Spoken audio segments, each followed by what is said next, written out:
Nais ni Rosa na tumigil na lamang sa pag-aaral para tulungan ang kanyang ama sa maisa ng Hacienda Monteverde. Yun ay dahil sa panggigipit sa kanila ng katiwala na si Aling Perlita. Isang hapon nga ay nasaksihan ni Rosa ang pagmamalupit ni Aling Perlita sa kanyang ama na si Tatay Ben. Ngunit ang mas ikinagulat ng dalaga ay ang pagtatanggol sa kanila ng isa pang tauhang babae sa asyenda. Hindi inaasahan ni Aling Perlita na may kakalaban sa kanya, kaya naging mainit sa mata ni Aling Perlita ang babaeng yun. Lingid sa kaalaman ni Aling Perlita na ang babaeng inaapi niya ay ang bilyonaryang tagapagmana mismo ng asyenda, si Cassandra Monteverde na nagpanggap lamang bilang tauhan para hulihin ang salot sa kanyang lupain. Mapupuksa kaya ni Cassandra ang kontrabida sa kanyang asyenda? Ano naman kaya ang naghihintay na ganti para kay Rosa at sa pamilya nito? Narito na naman po si Mr. Hope, ang inyong lingkod na handang magbigay ng inspirasyon at pag-asa mula sa ating mga kapanapanabik na pambihirang kwentong buhay. Sa isang parte ng malawak na asyenda ng mga Monteverde, naroon ang saganang maisan kung saan nagtatrabaho ang daan-daang magsasaka. Kabilang na nga ron ang ama ni Rosa na si Tatay Ben, na lagpas 20 taon nang nagbibilad sa arawan para lang may maaning mais sa araw-araw. O anak, alis na ako. Nakapaglaga na ako ng mais dyan. Yun na lamang ang gawin mong almusal ha. Mauhuli na ako sa maisan eh. Mag-aral ka ng mabuti. Wika ni Tatay Ben sa kaginulo ang buhok ng nag-iisa niyang anak na si Rosa. Sige po, Itay. Ingat po kayo. Sambit naman ni Rosa habang kumakaway sa kanyang ama. 18 taong gulang na si Rosa. At simula nga nang magkamuwang siya, araw-araw niya nang nakikita ang pag-alis ng kanyang ama para tumungo sa maisan. Wala siyang kinagis ng ina dahil nang maipanganak nga raw siya ay binawian na rin ng buhay ang kanyang ina. Gustuhin man niyang maging malungkot, ngunit hindi naman siya pamilyar sa pagmamahal ng isang ina at ang tanging nakikita niya lamang ay kung paanong palaging isinasakripisyo ng kanyang itay ang lahat para mapalaki siya. Ate Rosa, papasok ka na po sa school? Tanong naman yun ni Ramonito na ngayon ay nakaabang sa labas ng bahay at pinagmamasdan si Rosa habang nakangiti at kumakain ng tinapay. Maya-maya pa, maghahanda pa ako ng sarili ko, Ramonito. Okay, Ate Rosa. Hintayin po kita rito tapos atin na kita rin sa school mo ha. Saad ng batang lalaki. 10 taong gulang pa lamang si Ramonito. Ngunit kung umasta kay Rosa ay parang isang guardian angel. Palaging nakabuntot sa dalaga na akala mo ay isa ring anino. At hinahayaan lamang yun ni Rosa dahil ulila na ang batang ito. Kumpara sa kanya na walang inang kinagisnan, si Ramonito naman ay iniwan ng mga magulang sa maisan. Kaya itinuring na nila ang isa't isa na parang magkapatid. Hindi ka ba hanapin ng Tia Perlita mo? Pag-uusisa ni Rosa kay Ramonito. Hindi po. Bakit naman po ko hahanapin nun, Ate Rosa? Hindi ko naman po siya tunay na tiya. Siya lamang ang nakapulot sa akin. Sira, kahit hindi mo siya kadugo, siya pa rin ang nagpapakain sa'yo araw-araw. Kaya dapat nagpapaalam ka sa kanya. Kasi mag-aalala yun sa'yo. Hindi po Sabi niya nga po, umalis ako sa paningin niya dahil naaalibadbaran siya sa akin eh. Kaya mabuti na nga tong lagi ako nandito para hindi niya po ako mapapagalitan at makurup sa singit. Pangangatwiran pa ni Ramonito. Paanong hindi ka makukurot? Makulit ka. Tingnan mo ngayon, mukhang kinupit mo pa yung supot ng pandesal mula sa kanya. Hala, paano mo po nalaman? Natatawang tanong ni Ramonito, saka lumapit kay Rosa para ibigay ang supot ng pandesal. Oh, bakit mo binibigay sa akin? Kasi alam ko pong sawa ka na sa mais, kaya yan, kinuha kita ng pandesal. Aba, ipapakain mo sa akin galing sa nakaw? Baka sumakit ang tiyan ko niyan, Ramonito. Napakamot naman ang ulo si Ramonito. Ganun po ba yun, Ate Rosa? Sayang naman kung hindi mo to kakainin. Baka surahan na po ang makikinabang nito. Kasi kapag binalik ko pa, baka mahuli ako ni Tia. Naku, ikaw talaga. Akin na nga. Mas masama namang magsayang ng pagkain. O sige, kakainin ko na to. Kapag sumakit ang tiyan ko, ikaw may kasalanan ha. Wika ni Rosa saka kinuha ang supot ng mainit na pandesal sa kanilantakan. Isa lamang ang kinain niya at saka itinabi ang iba para sa kanyang tatay Ben. Salamat dito, Ramonito. Pero wag mo nang uulitin magnakaw ha. Masama yun. Pero mas masama naman si Tia Perlita. Hindi ba't nagnanakaw din siya sa mga manggagawa sa maisan? Napatakip naman si Rosa sa bibig ni Ramonito. Ano ba, Ramonito? Baka may makarinig sa'yo, lalo ka mabubuntal ng tiya mo. Totoo naman po, di ba? Yung sahod ng mga trabador sa maisan, kinukuhanan niya pa ng komisyon. Pangangatwiran pa ni Ramonito. Hindi naman yun pagnanakaw. Patakaran yun sa lahat ng mga naninilbihan sa ilalim niya na ang 10% sa kikitain ng mga magsasaka mapupunta sa kanya. Hindi pa rin po yun tama. Pareho niya lang din po yung ibang masasama na ginagawa yung ganun. Tsaka kung iisahan ko siya, di po ba patas lang din yun kasi nanlalamang din po siya sa kapwa eh. Umupo si Rosa para tapatan ang taas ng batang lalaki. Hinaplos ng dalaga ang buhok ni Ramonito bago nagsalita. Ramonito, kahit kailan hindi naging patas ang paggawa ng masama sa masama. Kasi nadadagdagan lang ng masama ang mundo. Kaya kahit anong mangyari, huwag mo nang uulitin ang ginawa mo, ha? Huwag ka magnakaw. Huwag nating gantihan ng masama ang masama dahil iba tayo sa kanila. Mabubuting tao tayo. At kahit kailan, hindi nagwawagi ang masasama. May awa ang Diyos at makakaraos din tayo. Naiintindihan mo ba yon?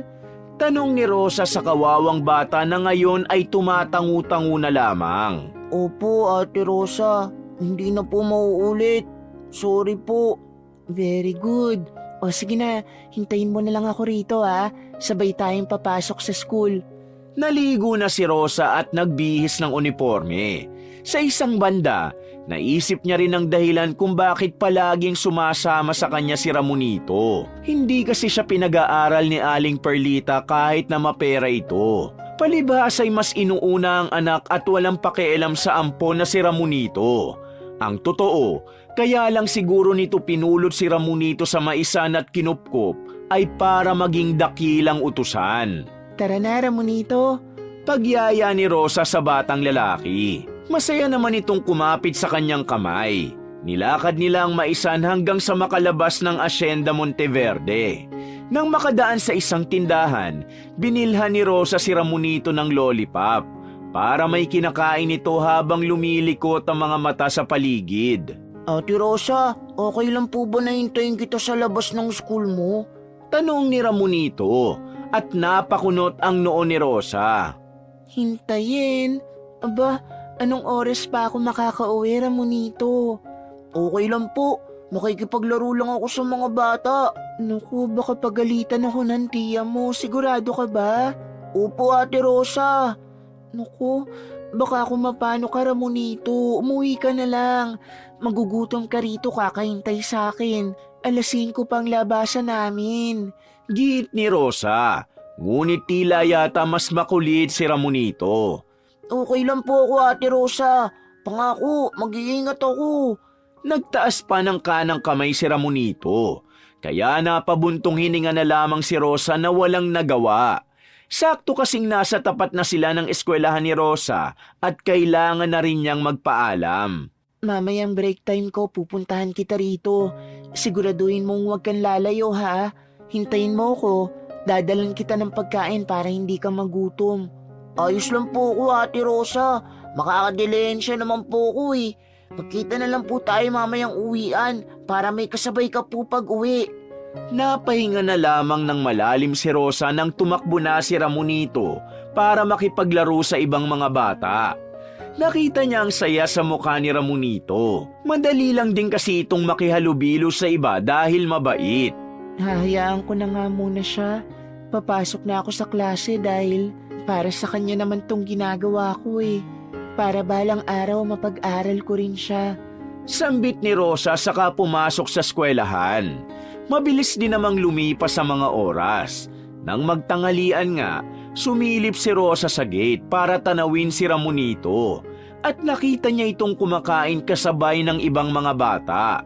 Kaya napanatag siya at nakabalik sa klase ng matiwasay. Mabuti naman at kumakain na ang batang yon.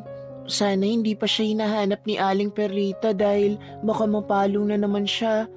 Iba talaga ang katigasan ng ulo niya para lang makapaglaro. Hindi ko rin naman masisi dahil bata pa siya.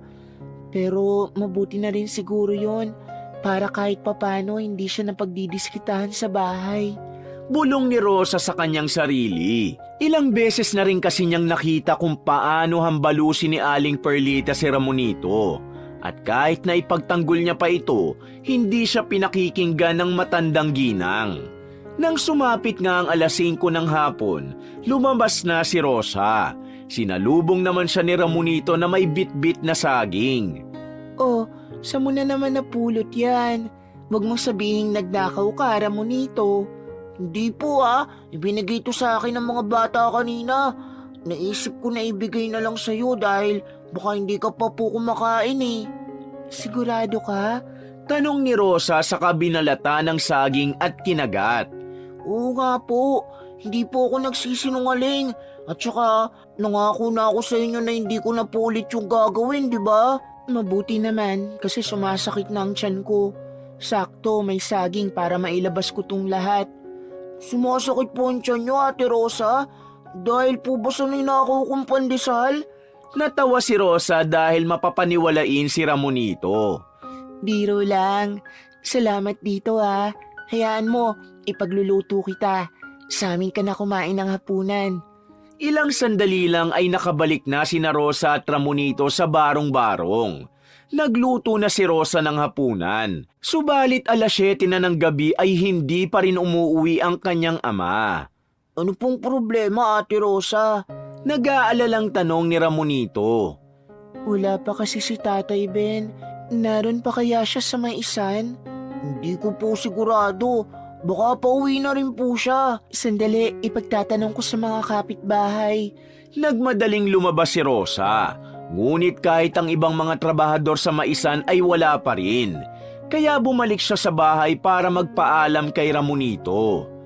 Ramonito, dito ka lang Pupuntahan ko lang si Itay sa maisan. Kumain ka na lang muna dyan, okay? Sandali po, Ate Rosa. Sasama po ako sa inyo. Pahabol na sambit ni Ramonito saka tumakbo patungo kay Rosa. Nagmadali naman silang pumunta sa maisan at nadatnan nga nila ang kumpol na mga magsasaka habang si Aling Perlita ay nagsasalita sa unahan. Si Aling Perlita kasi ang katiwala ng may-ari ng maisan at ito rin ang nagpapasahod sa mga tao. Malinaw naman sa inyong sinabi ko, hindi ba? Simula ngayong araw ay piso na lamang ang halaga ng bawat mais na maaani ninyo. Wika ni Aling Perlita na lalong nagpalakas ng mga pag-alma ng mga magsasaka. Nangunguna na ron si Tatay Ben na ama ni Rosa. Anong piso isa, Perlita? Hindi ba't labis-labis na yan?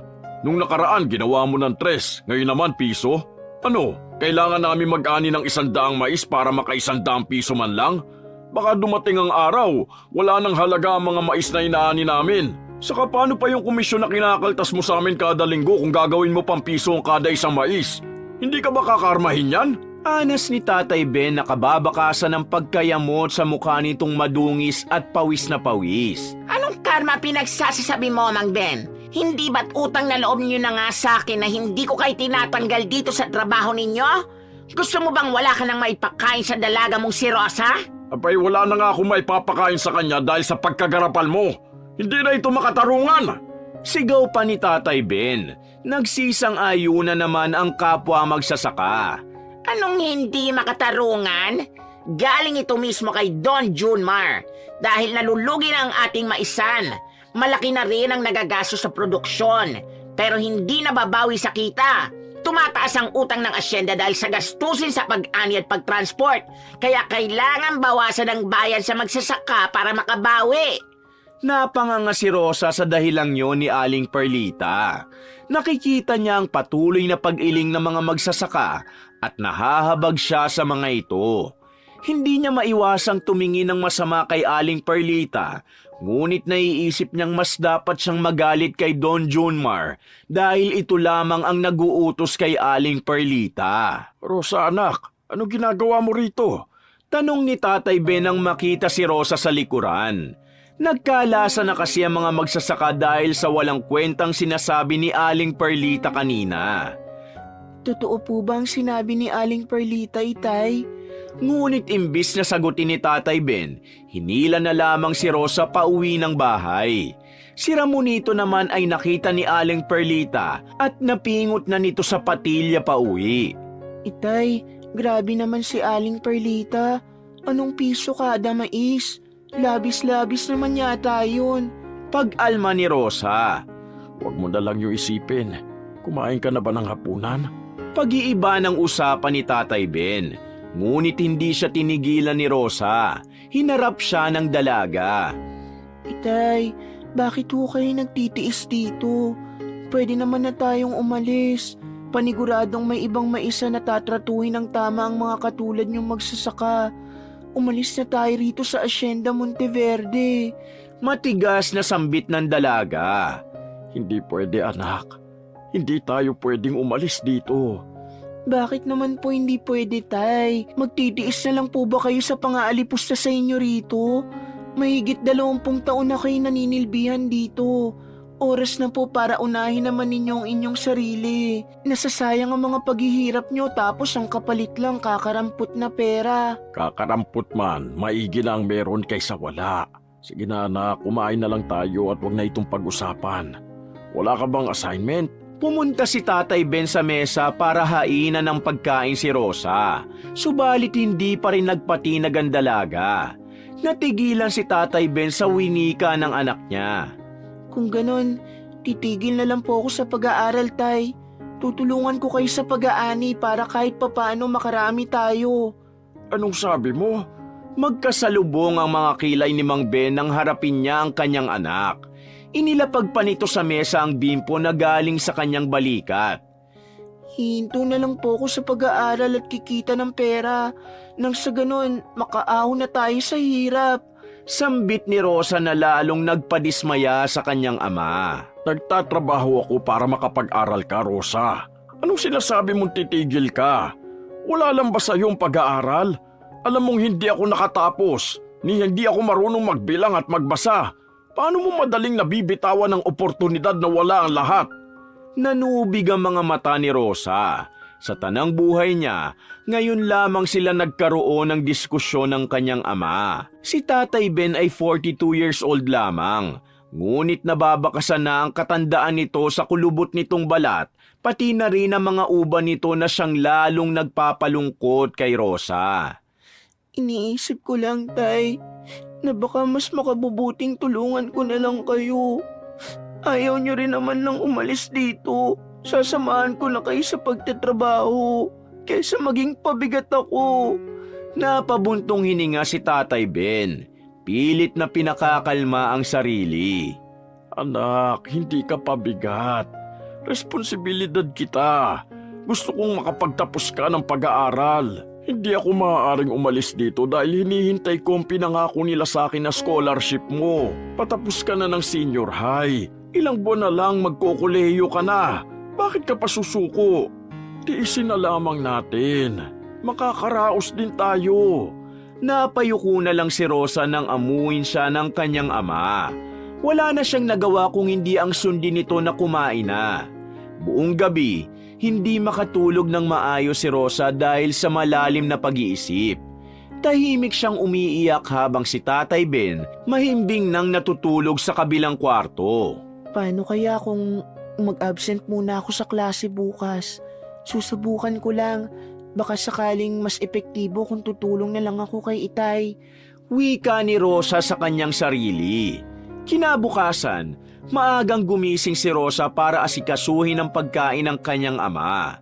Nang magpaalam ito sa kanya, naghanda na rin siya ng kanyang sarili. Ngunit hindi para pumasok sa eskwelahan kung hindi sa maisan. Papaalis na siya nang makasalubong niya si Ramonito. Ate Rosa, bakit hindi po kayo naka-uniform? Saan po kayo pupunta? Tanong ng batang paslit na mabilis namang pinigilan ni Rosa. Shh! Huwag ka maingay. Baka mahuli ako ni tatay. Po? Bakit po? Ano po bang pinaplano mo, Ate Rosa? Pupunta ako sa maisan. Magtatrabaho ko para matulungan si Itay. Bigkas ni Rosa saka pinakawala na ang bata. Hindi po alam ni Mang Ben. Baka pagalitan ka po kapag nahuli ka niya. Kaya nga huwag ka maingay. Sige, alis na ako. Maiwan na kita. Sandali po, Ate Rosa. Sasama po ako sa inyo. Ano? At bakit na naman? Sige ka po. Kapag di mo ako sinama, isusumbong kita kay Mang Ben. Nanlaki naman ang mga mata ni Rosa at napakamot sa ulo. Sige, halika na. Basta siguraduhin mong hindi mo ako isusumbong, ha? Kung hindi, ikaw ang malilintikan sa akin. Opo, Ate Rosa, promise. Nakangiting wika ni Ramonito saka sumunod kay Rosa. Ngunit hindi pa man sila nakakalayo nang may matanaw silang isang babae na nagtatago sa talahiban. Ano pong ginagawa niyo dyan? Inosenteng tanong ni Ramonito na siyang nagpagulat sa misteryosang babae. Ha? Wala. Si Rosa naman ang nagsalita. Hindi po pamilyar ang mukha niyo sa akin. Sandali, tagalabas po ba kayo? Bawal po ritong pumasok ang mga hindi taga rito at hindi trabador. Hindi. Kasi, tauhan din ako rito. Baguhan pa lang kaya medyo naliligaw. Hinahanap ko yung daan patungo sa tangke kung saan iniimbak ang mais. Pagdadahilan ng babae. Ganun po ba? Ayun po sa may likod ng malaking bakod. Anong klaseng trabador po ba kayo rito? Magsasaka rin po ba ng mais? Kasi ang ganda naman po ng suot nyo para maging isang magsasaka. Puno ng pagtatakang komento ni Rosa. Sa opisina. Pero kailangan ko kasing maging pamilyar sa pamamalakad dito sa maisan. Kayo ba? Anong mga pangalan ninyo? Taga rito ba kayo? Hindi po ba dapat kami ang magtanong yan sa inyo? Ano ho bang pangalan nyo? Pagbabalik tanong ni Rosa sa dalaga. Ako ba? Ako si Cassandra. 28 years old na ako kaya pwede niyo akong tawaging Ate Sandra. Kayo, pwede na ba kayo magpakilala sa akin? Nagkatinginan naman sina Rosa at Ramonito. Ako po si Rosa. Ako naman po si Ramonito. 10 years old pa lang po ako. Ikinagagala ko kayong makilala. Inilahad ni Cassandra ang kamay niya sa dalawa. Ngunit tila ba nagdalawang isip ang tanggapin niyo ni Rosa. Pwede ba akong magtanong sa inyo? Dagdag pa ni Cassandra. Tungkol po saan? Sagot ni Rosa na tila naiinip na dahil gusto niya nang pumunta sa maisan. Kumusta naman dito? Okay naman bang pagpapasahod? Bakit po, Ate Sandra? Hindi po ba kayo nasabihan? May kinakaltas po na komisyon si Aling Perlita sa bawat manggagawa. Dagdag pa ron, piso na lang po kada maisang bayad sa bawat naani ng mga magsasaka. Pero mukhang hindi nyo naman po kailangan mag-alala dahil sa opisina naman po kayo magtatrabaho, tama? Sambit ni Rosa na siyang ikinabahala ni Cassandra. Anong sabi mo? Totoo ba yan? Opo, hindi nyo po ba alam? Naku, mukhang kayo rin naisahan ni Aling Perlita. Naputo lang sasabihin ni Rosa nang makitang biglang nawala ang kausap niyang si Cassandra. At ang kasunod niyang narinig ay ang pagsigaw nito dahil natalisod sa isang malaking bato na nakausli sa daan. Ate Cassandra, ayos lang po ba kayo? Tanong ni Rosa na nagmamadaling tumakbo kasunod si Ramonito. Hindi naman sumasagot si Cassandra dahil masyadong malalim ang naging sugat sa paa nito at ngayoy dumudugo pa. Ramonito, mabuti pa dali natin siya sa bahay. Gamutin natin siya ron. Pero hindi ba sabi mo papasok ka sa maisan? Kalimutan muna natin ang bagay na yun, Ramonito. Kailangan muna nating matulungan ng babaeng to. Hindi natin siya pwedeng iwan dito. Inalalaya naman ni Rosa ang babae katulong si Ramonito. Dinala ito sa bahay at inasikaso. Si Cassandra naman, ipinapasada ang mga mata sa paligid. Ngayon lamang siya nakarating sa lugar na ito. Ninais niya lamang suriin ang maisan dahil malakas ang kutob niya na may anomalyang nangyayari. Kahinahinala na raw kasi ang sunod-sunod na pagre-resign ng ilang mga trabahador. Ngayon pa namang binilinan siya ng kanyang lolo na kapag naging maganda ang takbo ng maisan, tuluyan na nitong iiwan sa kanya ang asyenda. Ate Cassandra, okay na po ba kayo? Naginawahan po ba kayo kahit papano o masakit pa rin po? Nag-aalalang tanong ni Rosa. Okay na ako. Maraming salamat. Salamat at ginamot mo ang sugat ko ha. Hindi bale. Heto, tanggapin mo ang perang ito para makabawi ako sa iyong kabutihan. Nanlaki naman ang mga mata ni Rosa nang makakita ng ilang libong piso sa pitaka ng misteryosang babae. Sigurado po ba kayong tauhan lamang kayo rito? Bakit po ang dami niyong pera? Ha? Wala ito. Naipon ko lamang. Sige na, tanggapin mo ito para mabawasan. Naku, hindi po. Wag na po. Hindi naman po ako humihingi ng kapalit eh. Dapat lang naman pong tulungan namin kayo dahil na aksidente kayo. Ipunin niyo na lang po yan. Sigurado ka? Sige, kung ayaw mong tanggapin, ayos lang. Aalis na rin ako. Maraming salamat ha. Sambit ni Cassandra bago pilit na tumayo at iikay-kang naglakad patungo sa pintuan nang may pumasok roon. Si Tatay Ben nagulat nang may makitang hindi pamilyar na babae sa pamamahay niya. Sino ka? Sandali, Rosa. Anong ginagawa mo rito? Hindi ba dapat nasa eskwelahan ka? Nagtatakang tanong ni Tatay Ben. Itay, si Ate Cassandra po. Ano po kasi, tinulungan namin siya. Na-aksidente po siya kaya dinala po namin dito sa bahay para gamutin. Sinulya pa naman ni Tatay Ben ang tinutukoy ni Rosa. Ganun ba? Akala ko hindi ka talaga pumasok sa eskwelahan. Ibinaling naman ni Tatay Ben ang atensyon kay Cassandra. Ayos na ba ang paa mo? Mukhang malala ang tama mo ah. Mabuti pa, magpahinga ka muna rito dahil baka lalong mamagayan kapag pinilit mo. Hindi na po, ayos lang. Kailangan ko na rin po kasing umalis. Sambit ni Cassandra ngunit nang muling maglakad ay natumba at impit na napasigaw. Ay naku, wag mo nang ipilit. Dumito ka na muna, iha. Wala nang nagawa si Cassandra kung hindi ang manatili sa barong-barong. Gusto niya sanang makaalis na para makaiwas sa mga tanong, ngunit mukhang hindi niloloob ng pagkakataon. Napatingin naman siya sa inilapag na mangkok sa harapan niya. Kumakain ka ba na mais? Magmerienda ka muna. Pasensya ka na pero yan lang ang pagkain namin dito. Wika ni Tatay Ben saka umupo sa harapan niya. Si Rosa at Ramonito naman ay tahimik na kumakain lang din sa gilid. Maraming salamat po. Bago ka lang ba rito?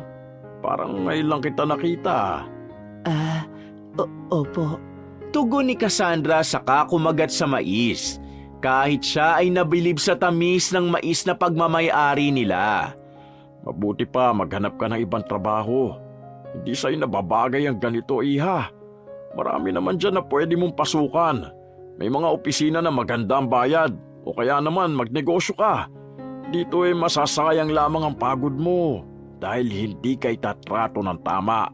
Sambit ni Tatay Ben saka humigop ng sabaw mula sa nilagang mais. Bakit po? Ano po bang trato sa inyo rito? Matagal na ho ba kayo nagtatrabaho rito? Oo, matagal na. Halos 20 taon na. Pero tingnan mo ang bahay ko, ganun pa rin. Nagtsatsaga ako magtrabaho dito dahil umaasa ako sa scholarship na ibibigay ni Don Junmar sa anak ko. Pero wala pa rin balita tungkol dun. Magkukuleyo na si Rosa.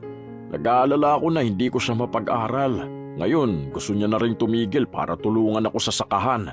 Napasulyap naman si Cassandra kay Rosa na yumuko dahil nakukonsensya sa hindi niya pagpasok sa eskwelahan. Minsan nga, gusto ko na ring umalis lalo't lumulubha na ang kalagayan namin dito. Hindi na makatarungan ng pagpapasahod sa amin eh. Pero hindi namin magawang umalis sa maisa na umaasa ang bawat pamilyang narito sa Hacienda Monteverde. Dahil baka mahirapan din kaming maghanap ng trabaho sa labas. Gustuin man namin kalabanin si Aling Perlita na katiwalado ni Don Junmar. Wala kaming magawa dahil inuutusan lang din naman siya. Ngayon, hindi namin magawang idulog ito sa mismong may-ari dahil hindi rin siya bumibisita rito. Mahabang hinaing ni Tatay Ben. Napalunok naman si Cassandra. Sa loob-loob niya ay nagkakaroon ng galit sa kanyang puso. Wala siyang alam tungkol dito na kayang gawin ng kanyang lolo ang mga sinasabi ni Tatay Ben. Narinig ko nga ho sa anak nyo na piso na lang kada isang maisang ibabayad sa inyo. Napakasama. Kaya nga ang sinasabi ko sa'yo, Iha, hanggat maaga pa, umalis ka na rito. Hindi magiging sulit ang paghihirap mo rito. Kung magkakaroon din ako ng pagkakataong makaalis, nako, lilisanin namin ang anak ko ang lugar na ito gaya ng nais niya. Sandali po, hindi nyo naman po kailangang umalis.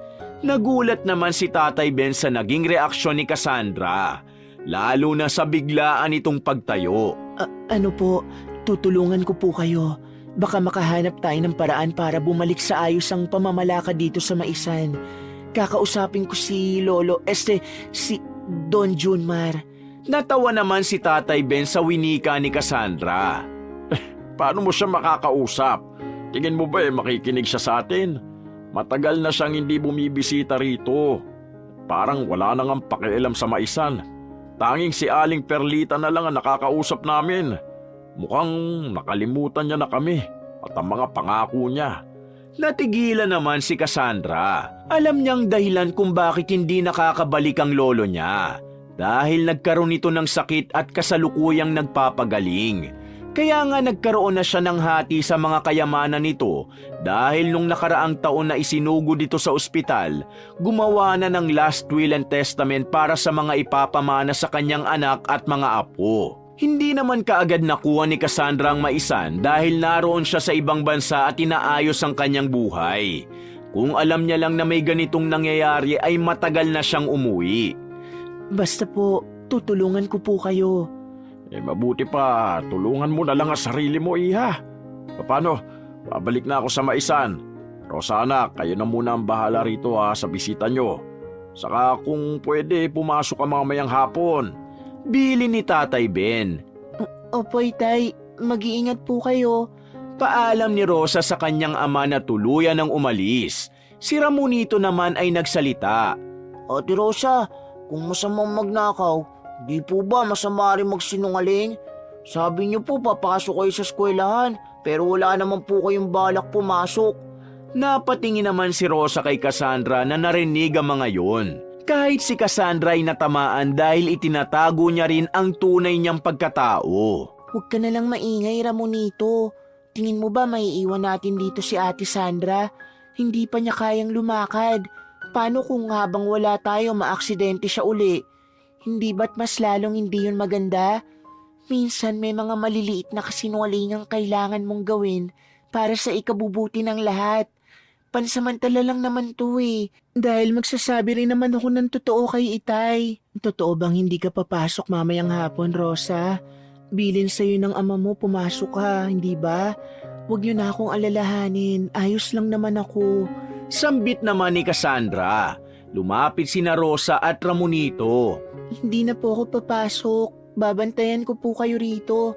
Dapat po talaga nandun ako sa Maisan para lihim na tulungan si Itay. Gusto ko kasing subukan magtrabaho eh.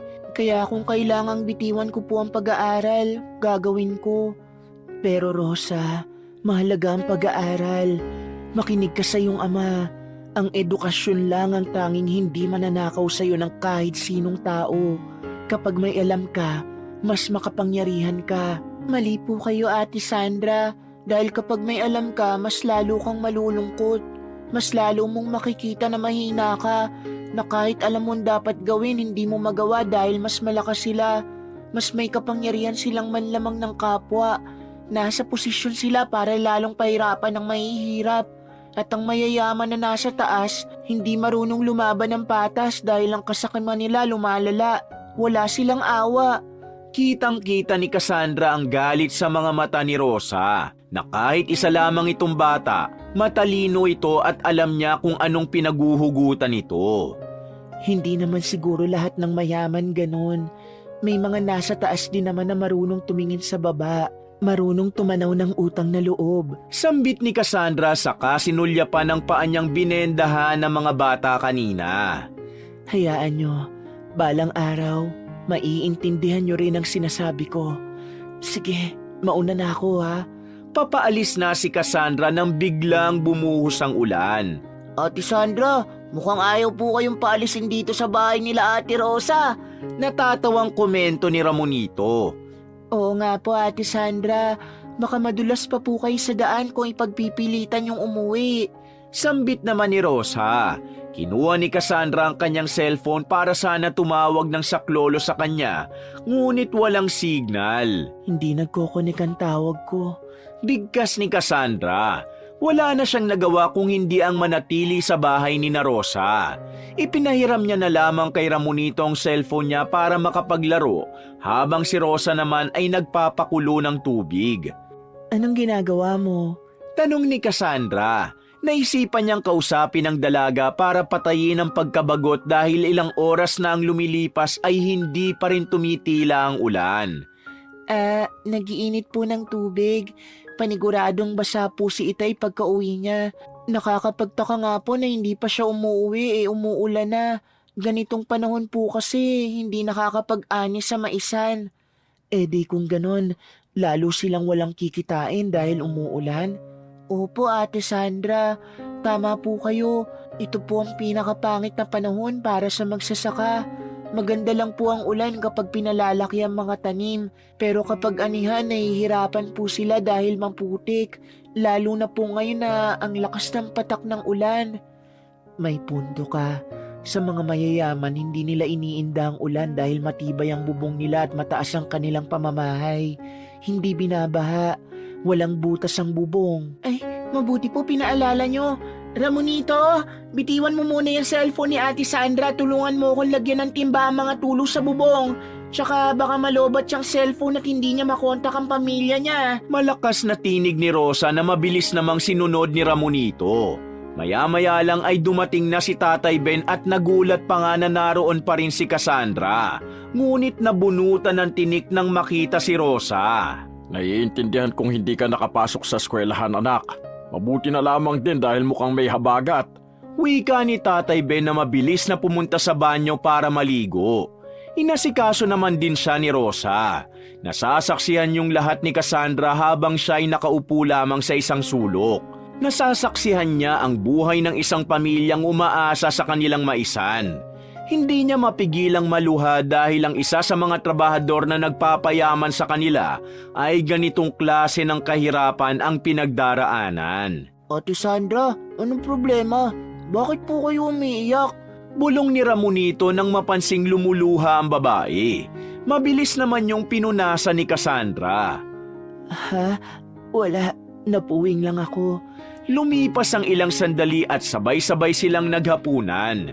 May inuwing ulam si Tatay Ben dahil nakadilihensya raw ng pambili. May nagbayad daw sa kanya ng utang. Mabuti na lamang daw dahil mapapakain niya ng masarap ang bisita nila.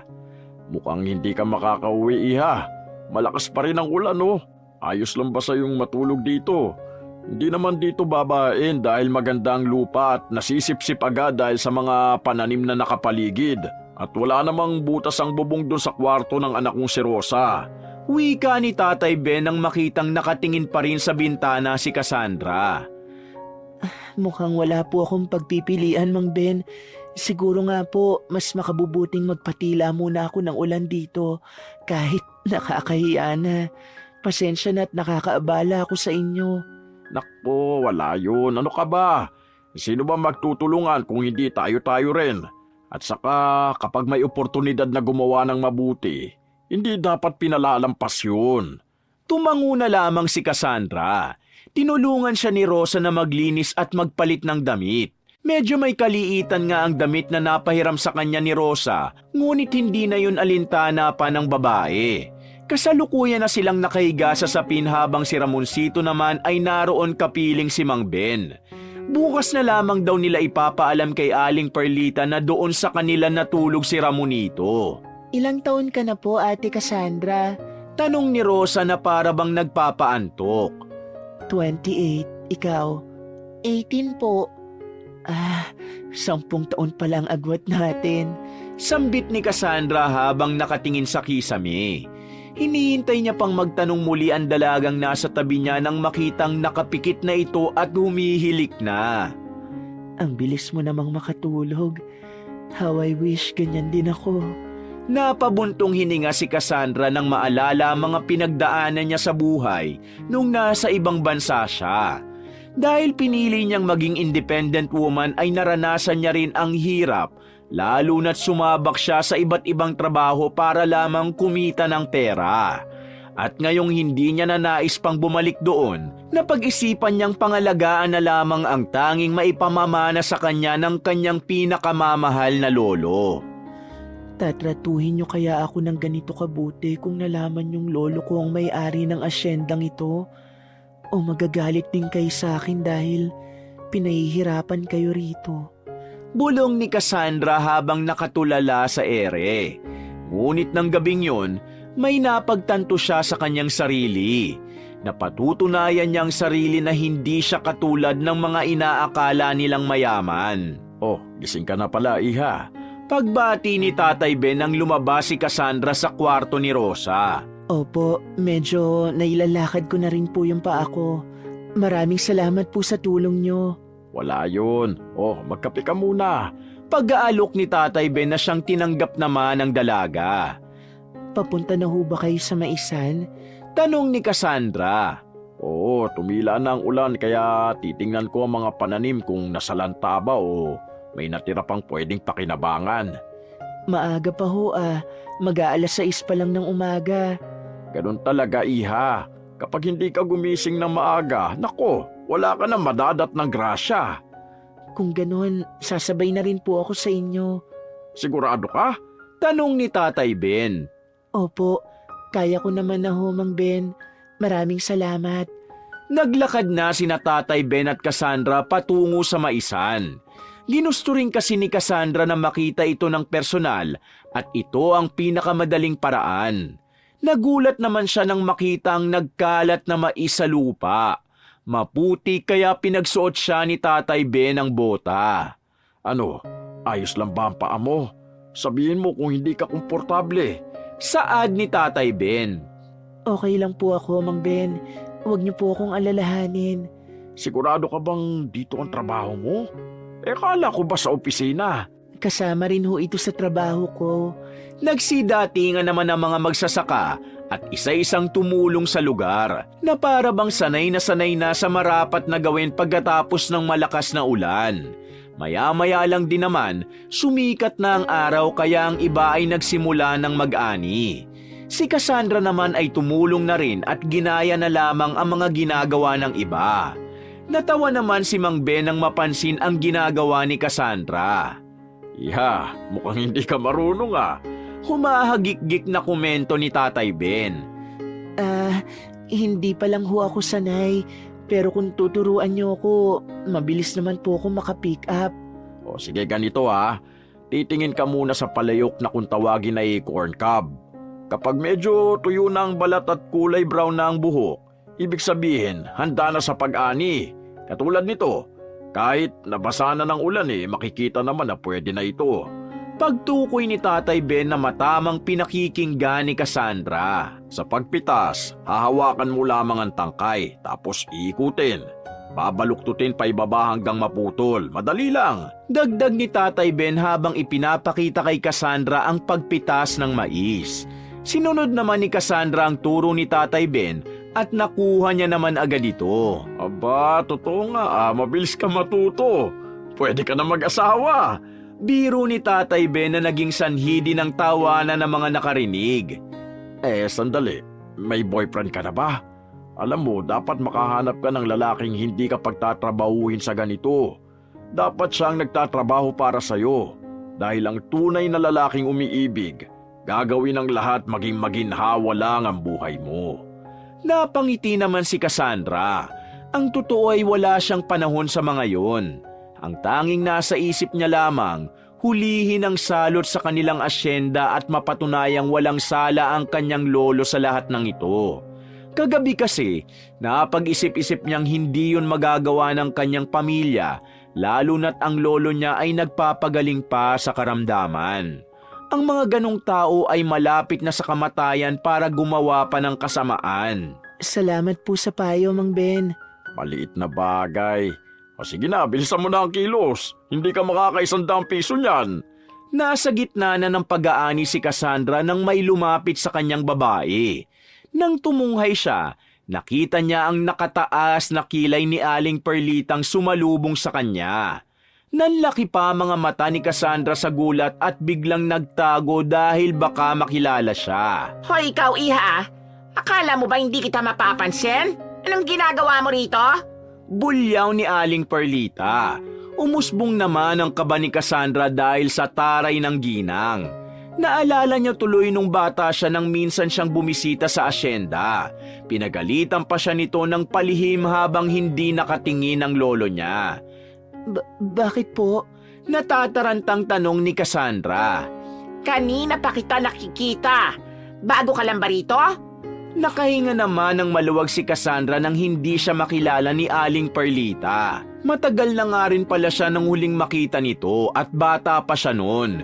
Paniguradong hindi na siya naaalala. Opo, bago lamang po ako rito. Aba, hindi porket bago ka rito ay parelax-relax ka na lang dyan, ha? Hala, sige, trabaho! Kung ayaw mong tanggalin kita agad dito! Sigaw pa ni Aling Perlita bago umalis. Nakapayong ito kumpara kay Cassandra at sa ibang mga magsasaka na hindi man lang nakapalandong ng kahit na anong sombrero. Kung kahapon ay malakas ang ulan, ngayon naman ay matindi ang init. Huwag mo na lang pansinin si Aling Perlita. Masama siguro ang gising niya. Paniguradong hindi pa niya naibuhos ang galit niya kay Ramonito. Naku, mukhang kawawa na naman ang batang yun pag uwi. Bulong ni Tatay Ben kay Cassandra. Bakit ho? Kaano-ano ba ni Ramonito si Aling Perlita? Inampunan ni Aling Perlita si Ramonito nang mapulot ito sa maisan. Ayun, ginawang dakilang utusan. Kaya palaging naroon sa bahay namin at kasama ang anak ko para makatakas sa pangapi ng tiya-tiyahin niya. Dagdag pa ni Tatay Ben na kababakasan ng awa para kay Ramonito.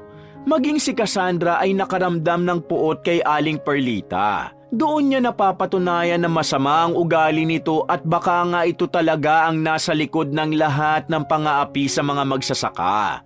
Ngunit hindi sapat na mambintang lamang siya, lalo na at wala pa siyang sapat na ebidensya. Mang Ben, tignan niyo oh. Ang dami namin nakuha mais ni Ate Rosa. Sigaw ni Ramonito na siyang nagpalingon kay Tatay Ben. Nakakunot ang noo niya nang lumapit sa kanya ang dalawang bata. Rosa, anong ginagawa niyo rito? Hindi ba't dapat nasa eskwelahan ka? Bakit ka narito sa maisan? Malakas na tinig ni Tatay Ben at napatayo na nga. Nakuha niya rin ang atensyon ng ilan pang mga magsasaka. Gusto ko lang pong maranasang magtrabaho, Itay. Madali lang naman po pala. Pwede ko po itong gawin para makatulong ako sa'yo. Tura ni Rosa habang pinapakita ang sako na pinagtulungan nilang buhati ni Ramonito. Sinipat naman yun ni Tatay Ben at napasapo na lamang ng ulo.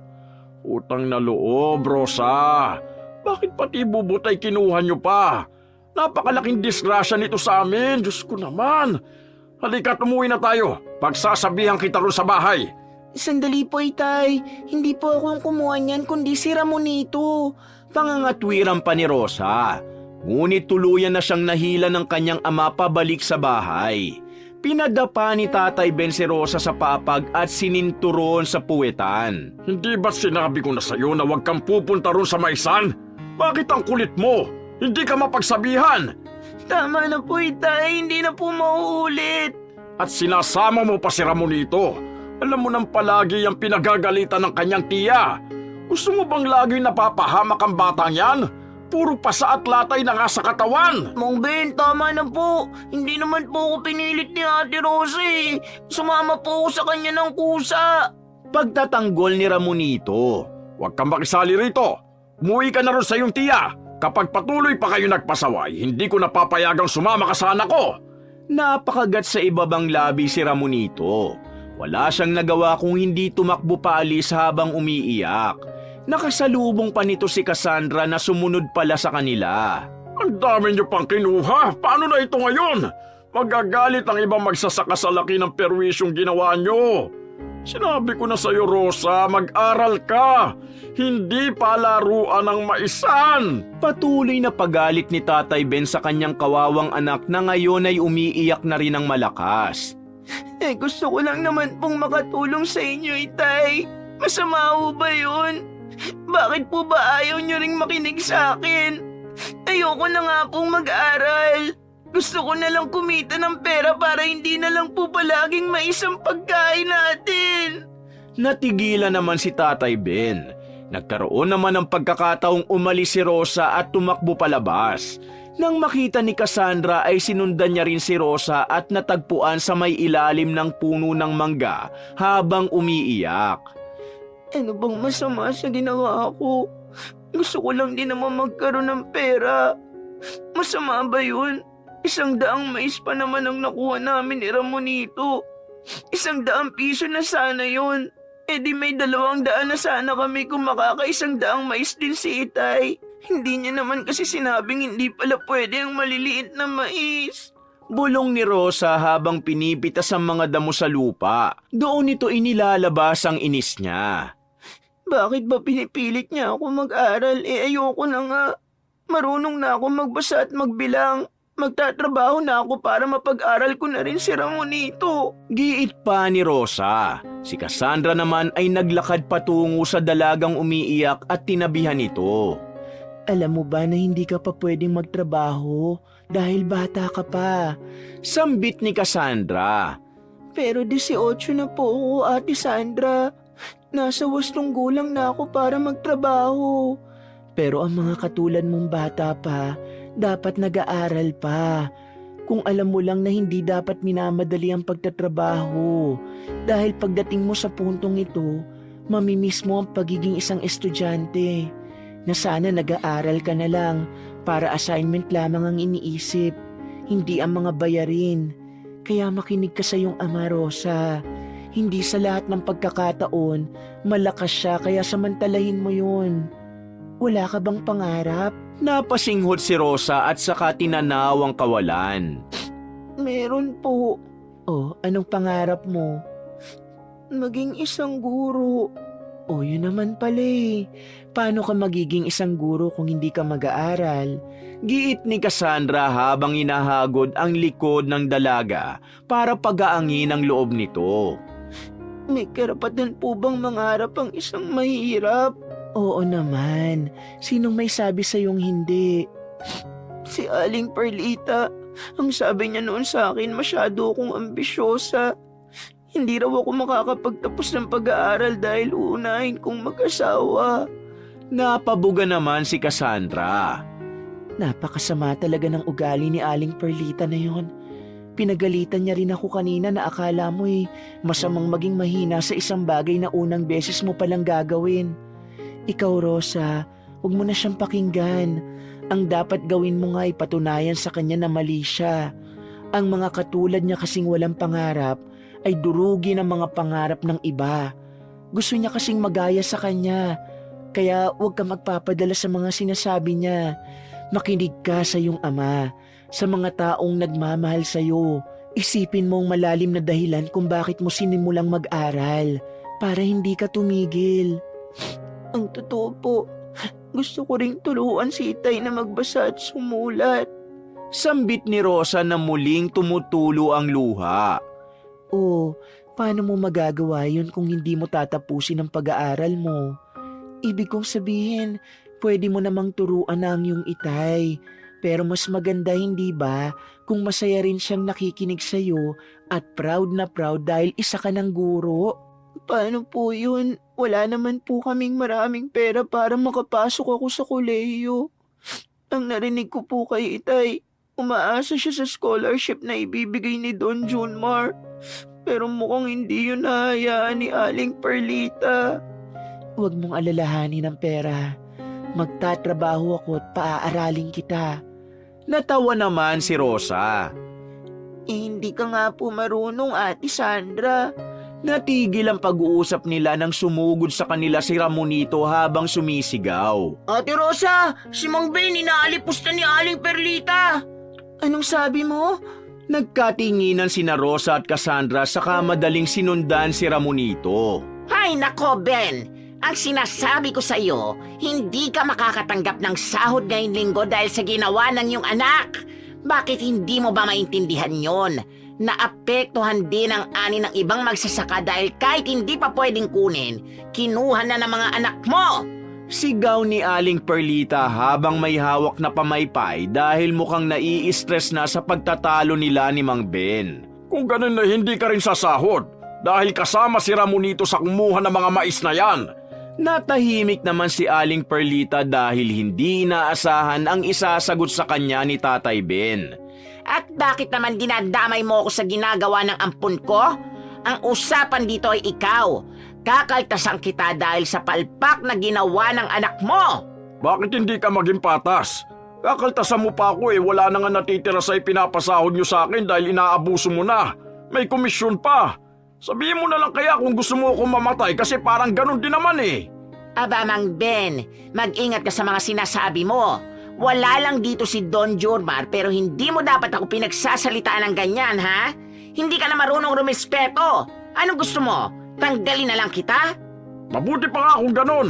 Aalis na lang ako rito dahil mukhang wala naman ako mapapala sa inyo Pakisabi na lang kay Don Jurmar na kalimutan niya na lamang ang mga pinangako niya sa akin at sa anak ko.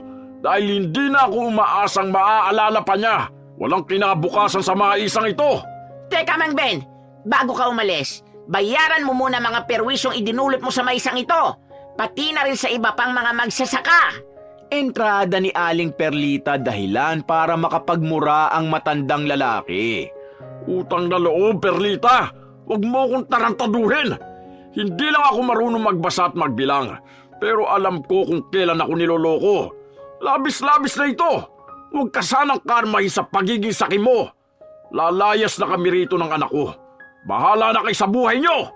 Balabag na sigaw ni Tatay Ben na ikinagulat din ni Rosa. Dahil kumpara sa paggalit na ginawa sa kanya kanina ng kanyang ama, mas nakakatakot ito.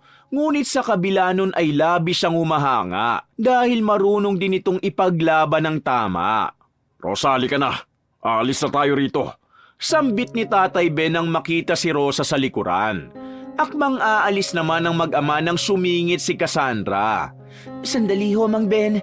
Hindi naman po kailangang umalis kayo. Paano na ang maisa na ito kung wala na ang tapat niyong serbisyo? Aling Perlita, hindi naman makatarungan ng desisyon ninyo. Hindi naman sinasadya ng dalawang bata na kunin ang mga bubot na mais. Nais lamang nilang makatulong. Pagtatanggol ni Cassandra. Nako, isa ka pa. Isa ka rin perwisyo sa maisa na ito. Walang kwenta. Napasingap si Cassandra sa itinawag sa kanya ng matandang ginang.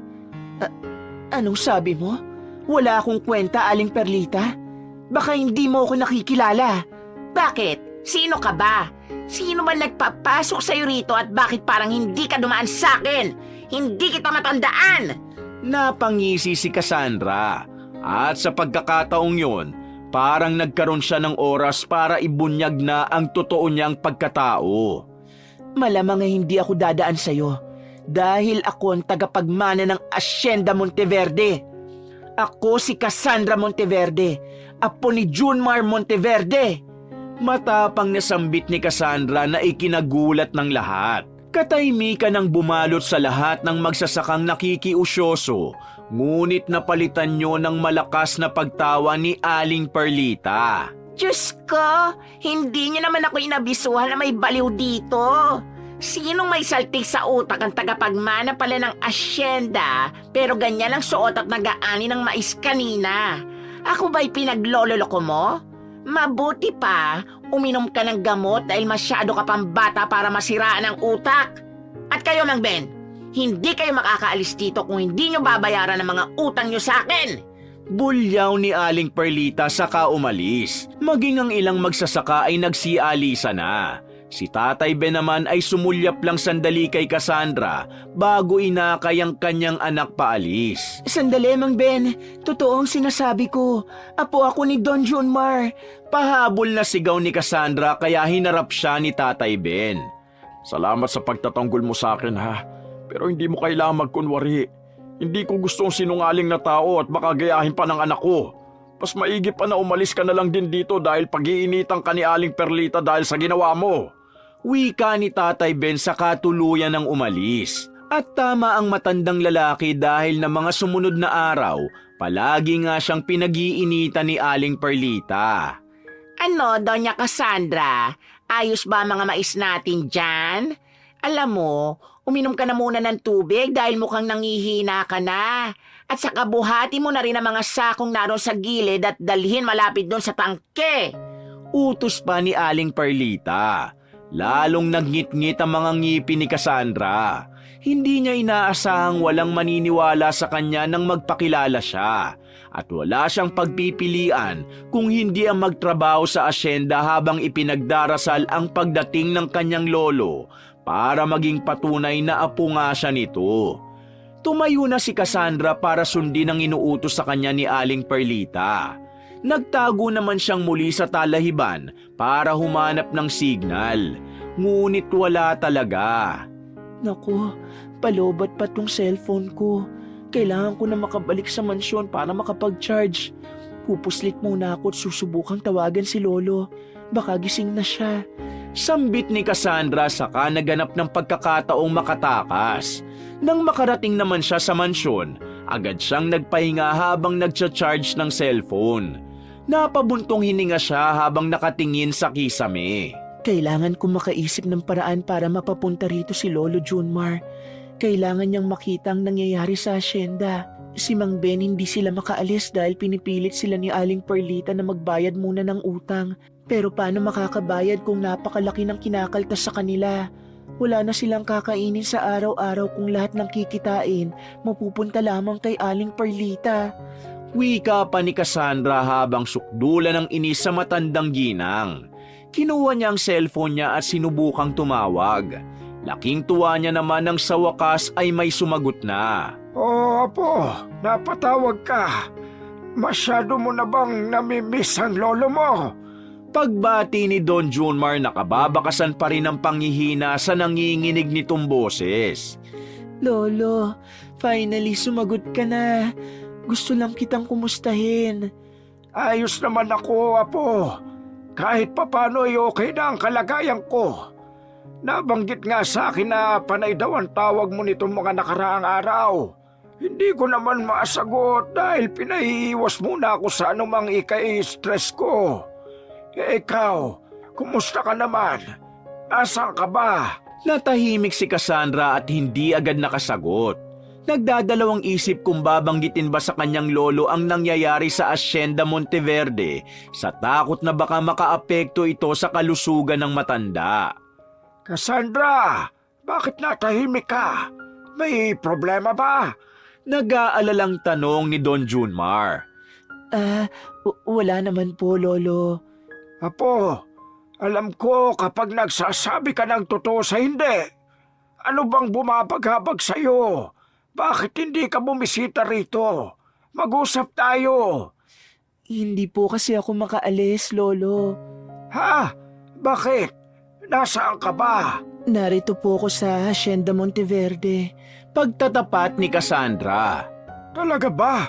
Akala ko hindi mo natatanggapin yung pamana ko sa'yo. Ang sabi ko naman, basta makita kong maayos ang maisan, tuluyan ko nang ipapamana sa'yo yan. Pero sandali, anong ibig mo sabing hindi ka makaalis? Ano po kasi, Lo? Hindi ko magawang iwan ang mga magsasaka dito dahil baka sa paglingat ko maubos sila. Anong ibig mong sabihin, Cassandra? Ayoko po kayo mabahala pero kailangan ko po ang tulong niyo, Lo. Ang katiwala niyong si Aling Perlita, pinagmamalupitan ng mga magsasaka. Isa na roon si Mang Ben. Si Mang Ben? Trabahador ko na siya nung pang nagsisimula ang maisan. Sandali, totoo ba yung mga sinasabi mo? Paanong magagawa yan ni Aling Perlita? Mabuting tao yun. Kaya nga siyang ginawa kong katiwala sa asyenda eh. Paliwanag ni Don Junmar. Hindi po yan totoo, Lo. Labis-labis na ang pagpapahirap niya sa mga magsasaka natin. Isa siyang salot sa asyenda. Dapat siyang mapaalis dito. Naku, Cassandra, hindi naman yata tama yan. Paanong isa siyang salot? Siya nga ang tumulong sa ating mapalago ang negosyong yan eh. Mabuti pa puntahan mo ko rito. Mag-usap tayo. Hindi pa ako makakapunta riyan dahil mahina pa ako. At napakahirap paniwalaan ng mga ibinibintang mo sa kanya. Napabuntong hininga si Cassandra. Hindi niya inaasahang pati ang kanyang lolo ay hindi siya paniniwalaan. Lolo, kung gusto mo mapalago ang negosyong ito, tuluyan mo nang ibigay sa akin ang asyenda. Pangakong pangangalagaan ko ito ng mabuti. Pakiusap, kailangan ko ng basbas mo para matigil na ang kasakiman ni Aling Perlita. Hindi, Cassandra. Kung ginagawa mo lamang ito para mapunta sa iyo ang asyenda, mabuti pa pag-iisipan ko itong mabuti. Hindi ko inaasahang totoo ang mga sinasabi ng mga kapatid mo. Nalabay ito ng paninirahan mo sa ibang bansa. Tuluyan ka na nga bang naging sakim at sisiraan mo ang ibang tao sa pansarili mong kagustuhan? Lolo, paano niyo po nasasabi sa akin yan? Tumulo ang luha sa pisngi ni Cassandra. Wala sa isip niyang lalong gugulo ang lahat dahil sa pagsusumbong niya sa kanyang lolo. Nang mga oras na yon, isa lamang ang naiisip niyang gawin. Ang patunayan ng sarili niya sa lahat ng tao maging sa kanyang lolo na mali ang iniisip sa kanya ng mga tao at totoo ang sinasabi niya. Ibinaba niya na ang tawag at akmang aalis na nang makita sa labas ng kwarto niya si Rosa. Rosa, anong ginagawa mo rito? Paano ka nakapasok? Tanong ni Cassandra. Sinundan ko po kayo dahil nag-aalala po ako sa inyo. Ilang araw ko na po kayong hindi nakikita at gusto kong kumustahin ang paa nyo. Pero totoo po ba yung narinig ko? Apo po kayo ni Don Junmar? Kaya ho ba malaya kayong nakakapasok sa mansyong ito na pagmamay-ari lamang ng mga Monteverde? Sunod-sunod na tanong ni Rosa. Pinunasan naman ni Cassandra ang luha sa kanyang pisngi saka lumapit kay Rosa. Magagalit ka ba kung ako nga?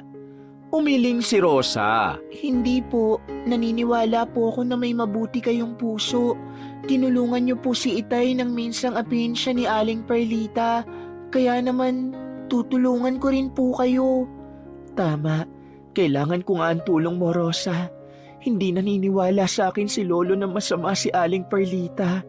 Masyadong malaki ang tiwala niya sa babaeng yon. Kaya naman kailangan kong humanap ng ebidensya laban sa kanya. Kailangan kong patunayan ang lahat ng ibinibintang ko para pumunta rito si Lolo at patunayan ko na rin ang sarili ko. At maging malaya na ang mga manggagawa rito sa asyenda. Mahabang litanya ni Cassandra. Panay naman ang pagtango ni Rosa na wari na iintindihan ng lahat ng sinasabi ng babae. Pwede po nating kumbinsihin ng ilang magsasaka na isiwalat ang mga karanasan nila kay Aling Perlita. Kailangan nilang tumistigo. Kung marami tayo, maniniwala sa atin ang lolo nyo. Pahayag naman ni Rosa. Tama ka, yan din ang naiisip ko. Pero hindi ko alam kung papaano. Maging ang iyong ama nga ay hindi naniniwala sa akin. Ako na pong bahala kay Itay. Kukumbinsihin ko po siya. Sambit ni Rosa saka umalis. Nang makabalik si Rosa sa kanilang bahay, nadatnan niya roon ang kanyang ama na nasa mesa. Matamlay ang mukha nito. Saan ka naman galing, Rosa? Di ka na naman pumasok? Sambit nito sa dalaga. Tay, kinumusta ko lang po si Ate Sandra. Totoo po ang sinasabi niya. Siya po ang apo ni Don Junmar. Nakita ko po siyang pumasok dun sa mansyon ng mga Monteverde at narinig ko rin pong kausap niya si Don Junmar. Pagkukwento ni Rosa. Kung ganun, apo pala siya ni Don Junmar. Isa siya sa mga nagpapahirap sa buhay natin. Simula ngayon, wag ka nang sasama sa kanya ha. Baka pumupunta lang siya rito para maghanap ng dahilan para lalo tayong pahirapan. Itay, hindi po. Ang totoo, isiniwalat niya kay Don Junmar ang lahat ng ginagawa ni Aling Perlita, pero hindi siya nito pinaniniwalaan. Kailangan po ni Ate Sandra ang tulong natin. Kailangan natin magsama-sama at tumistigo laban kay Aling Perlita. Pagpupumilit pa ni Rosa na lalong nagpaigting sa panga ni Tatay Ben. Tumayo si Mang Ben mula sa upuan at hinarap ang kanyang anak. Tigilan mo na ang pakikisali sa problema naming matatanda, Rosa. Ang gusto ko, mag-aral ka. Huwag ka nang dumagdag pa sa paghihirap ko. Nahihirapan na ako sa trabaho at itong bahay na lang ang pahingahan ko. Huwag mo nang itulak pa na umalis ako rito. Rosa, kahit ngayon lang ha, makinig ka sa akin. Wala na ang iyong ina. Tayong dalawa na lang ang narito, kaya pwede ba? Sumunod ka naman sa akin. May kirot na tumusok sa puso ni Rosa. Napagtanto niya na pareho sila ng kalagayan ni Cassandra. Parehong hindi pinaniniwalaan. Tinalikuran niya ang kanyang ama at saka pumasok sa kwarto at doon nagmukmok. Hinintay niya munang umalis ang kanyang ama bago muling lumabas. Kahit na panghihinaan, mas nanaig ang kagustuhan niyang makalaya sa mga kamay ni Aling Perlita. Pinuntahan niya ang ilang mga kabahayan para kumbinsihin ang mga asawa ng magsasaka na tulungan siya. Maniwala po kayo sa akin. Pare-pareho naman po tayong ayaw na ng ganitong estilo ng pamamalakad ni Aling Perlita. Tuluyan po tayong malulubog sa utang kung hindi po tayo lalaban. Kailangan nyo lang pong naisulat sa papel ang mga hinaing nyo laban kay Aling Perlita. At idudulog po namin ito kay Don Junmar para maaksyonan. Paliwanag ni Rosa na tila ba nagamit ang kanyang mga napag-aralan sa eskwelahan. Nasa tuwing may hindi sila nagugustuhan, maaari nilang ihulog sa kahon ng feedback nila sa mga guro. Ate Rosa, anong ginagawa mo? Tanong naman yun ni Ramonito nang mapansin si Rosa na nagbabahay-bahay. Ramonito, ikaw pala. Ayos ka lang ba? Ilang araw tayong hindi nagkita. Pinagalitan ka ba ni Aling Perlita? Wala namang pong bago eh.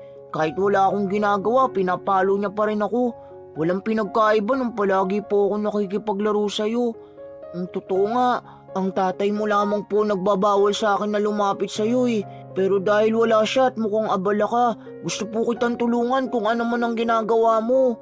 Itinuro ni Ramonito ang ilan sa mga papel na may sulat na galing sa ilang mga magsasaka.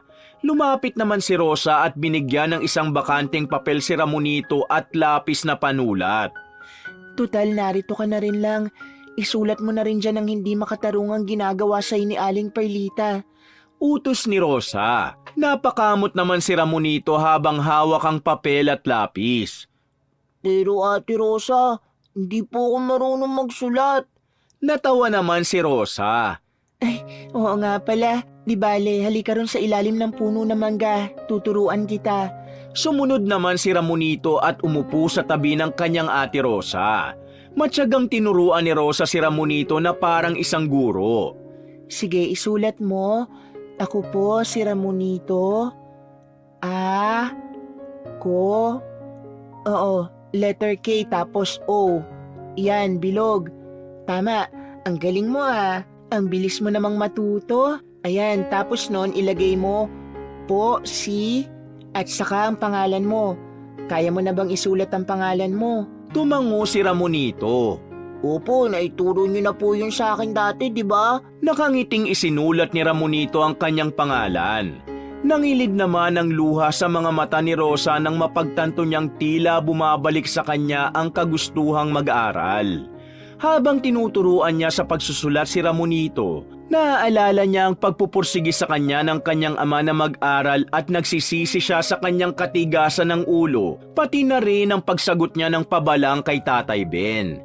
Ate Rosa, bakit ka umiiyak? Tumutulo ang luha mo sa papel na sinusulatan ko. Kailangan ko po ba itong ulitin? Nag-aalalang tanong ni Ramonito na para bang pasuko na sa pagsusulat. Natawa naman si Rosa. Hindi, ayos lang yan. Para makita ni Don Junmar na nagsasabi tayo ng totoo.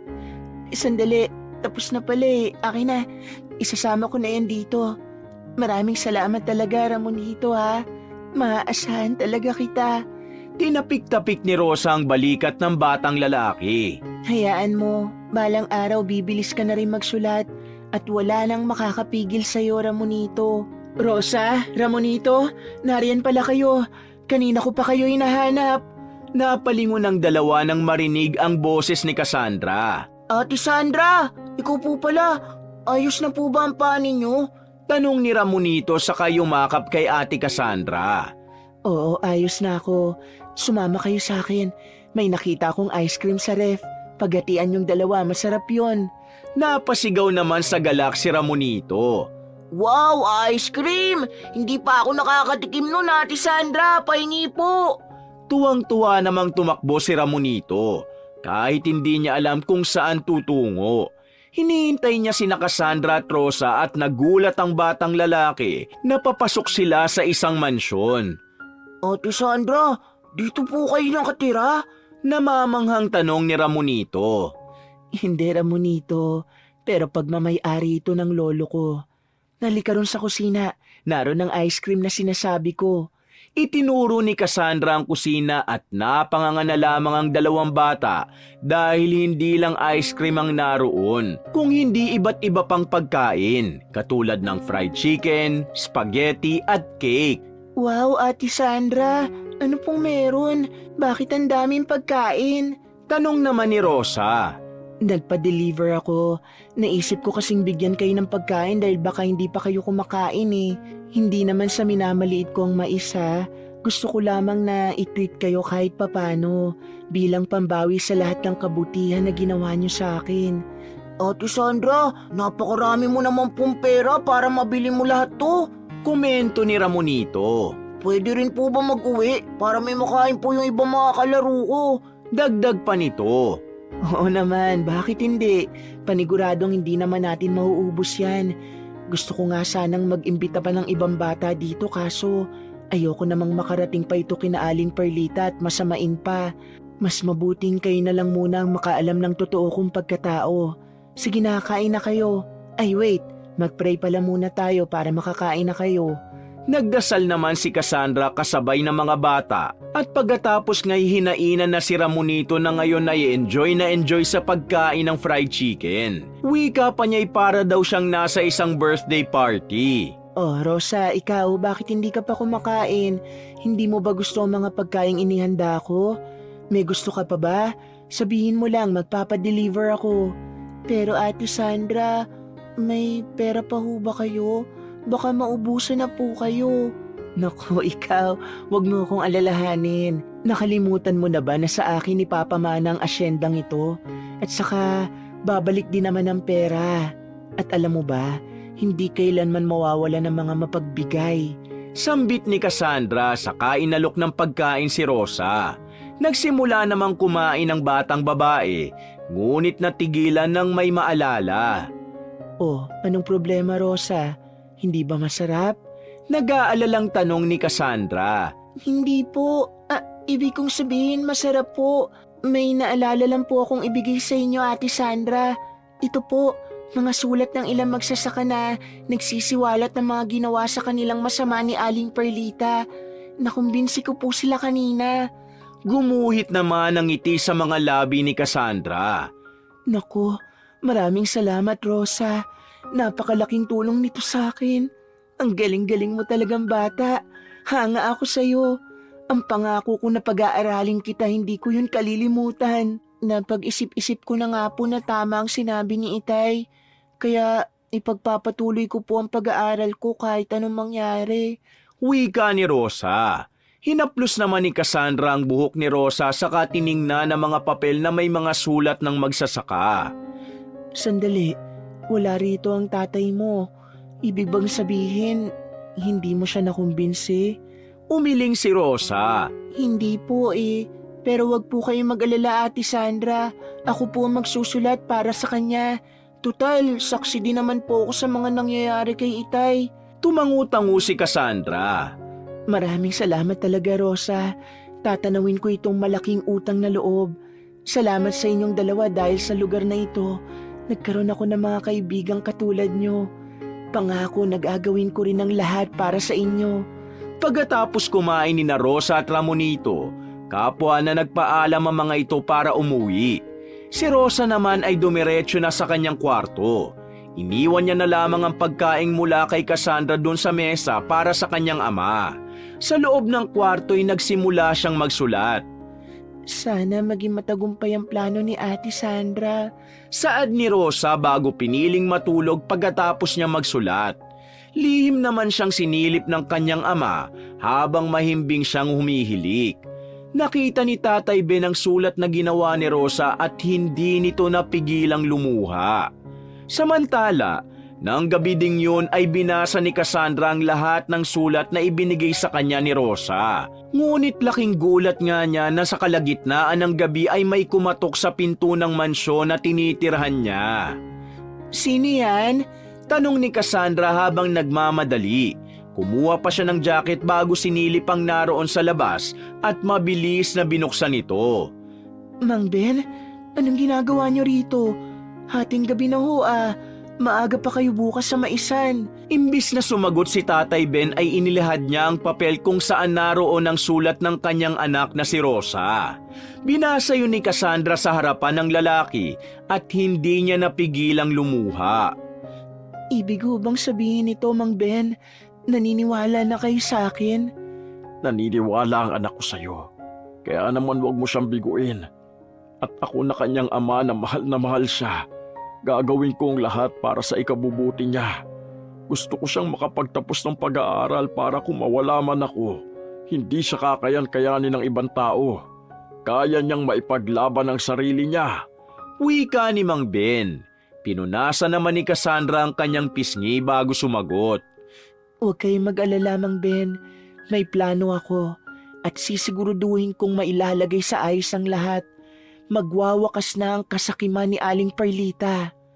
Hindi sapat yung mga hawak mo, iha. May alam akong makakatulong para mas lalong mapatibay ang ebidensya mo laban sa kanya. Ha?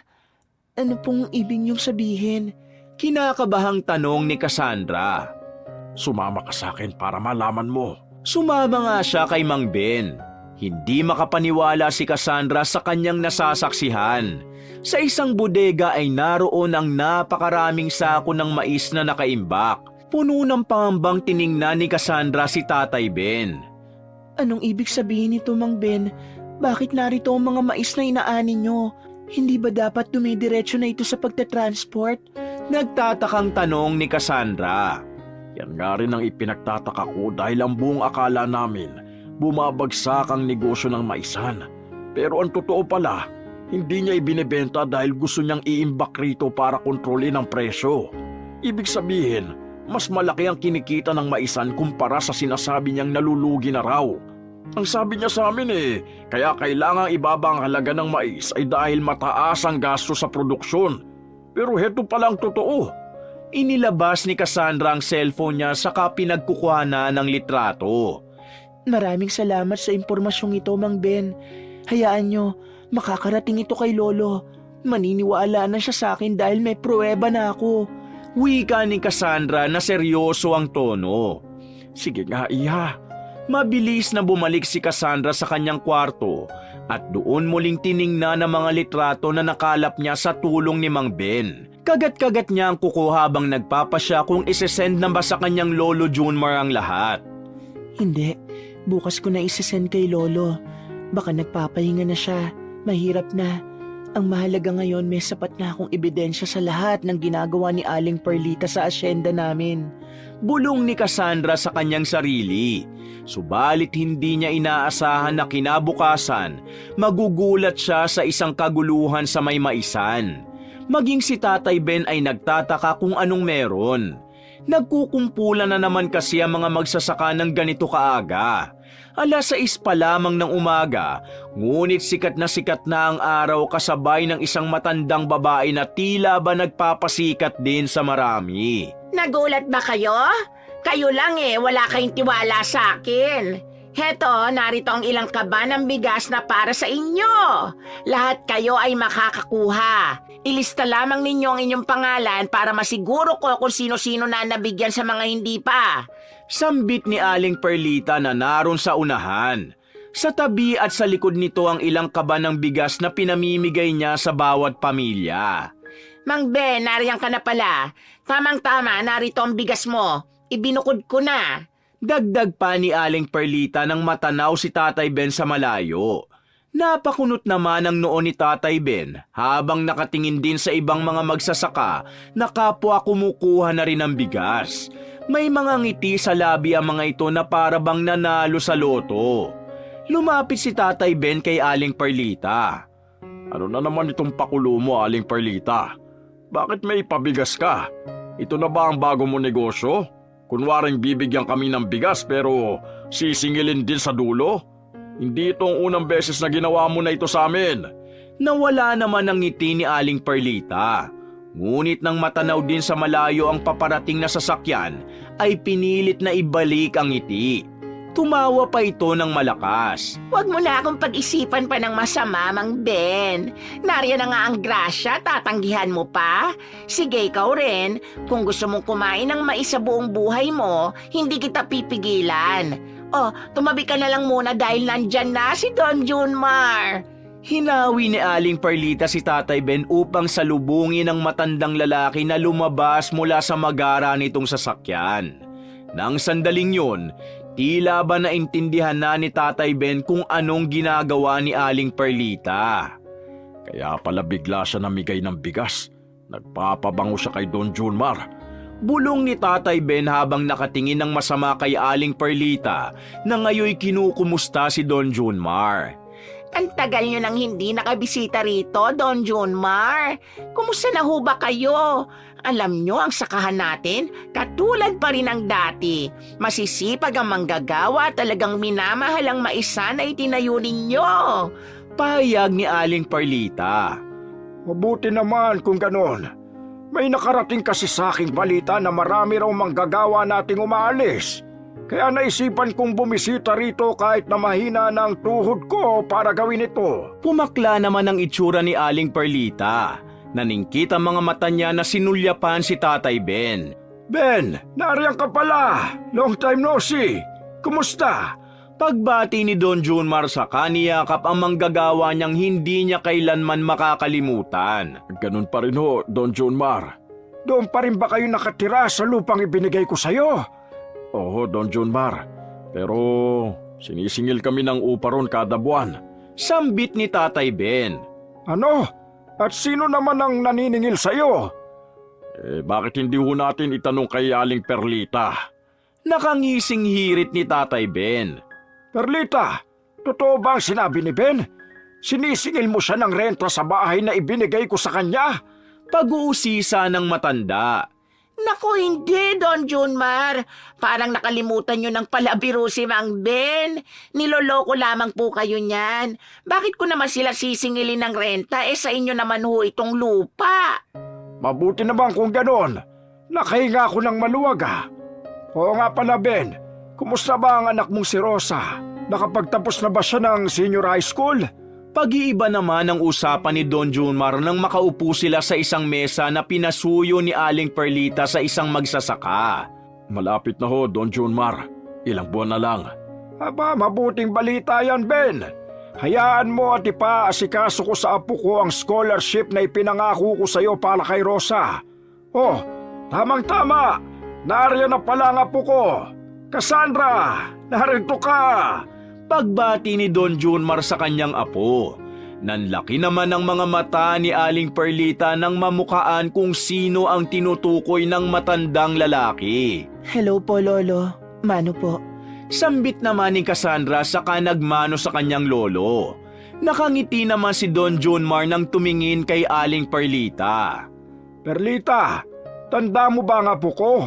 Bumisita na siya rito noong bata pa siya. Lumaki siya ng maganda.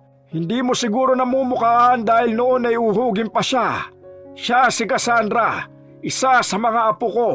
Pagpapakilala naman ni Don Junmar. Mukhang kilala naman po ako ni Aling Perlita, Lolo.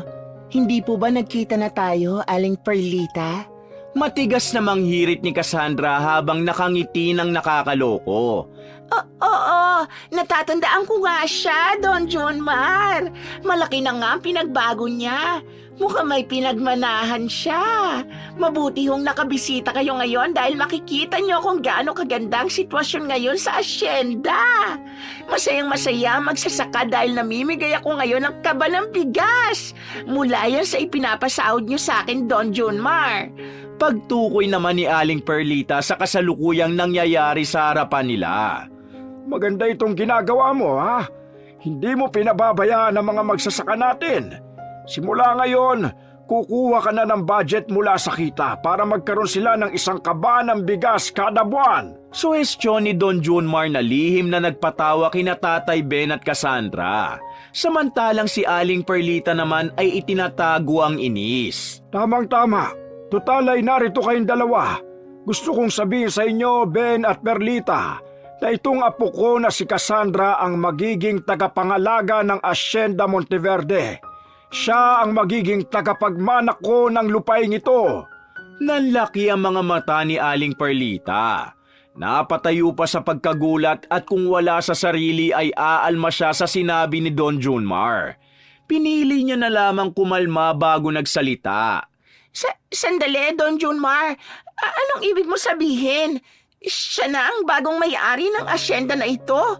Pero paano ako na nagtrabaho rito ng halos higit kalahati ng buhay ko? Ibig ko sabihin, kami ni Mang Ben ang nagpalago nito. Hindi ba't nararapat lang naman na may bahagi kami? Alam ko, Perlita. Kaya nga ikaw pa rin ang katiwala ng asyenda. Hindi ko naman inaalis sa iyo ang bagay na yon. Pero dalawa na kayo ni Ben.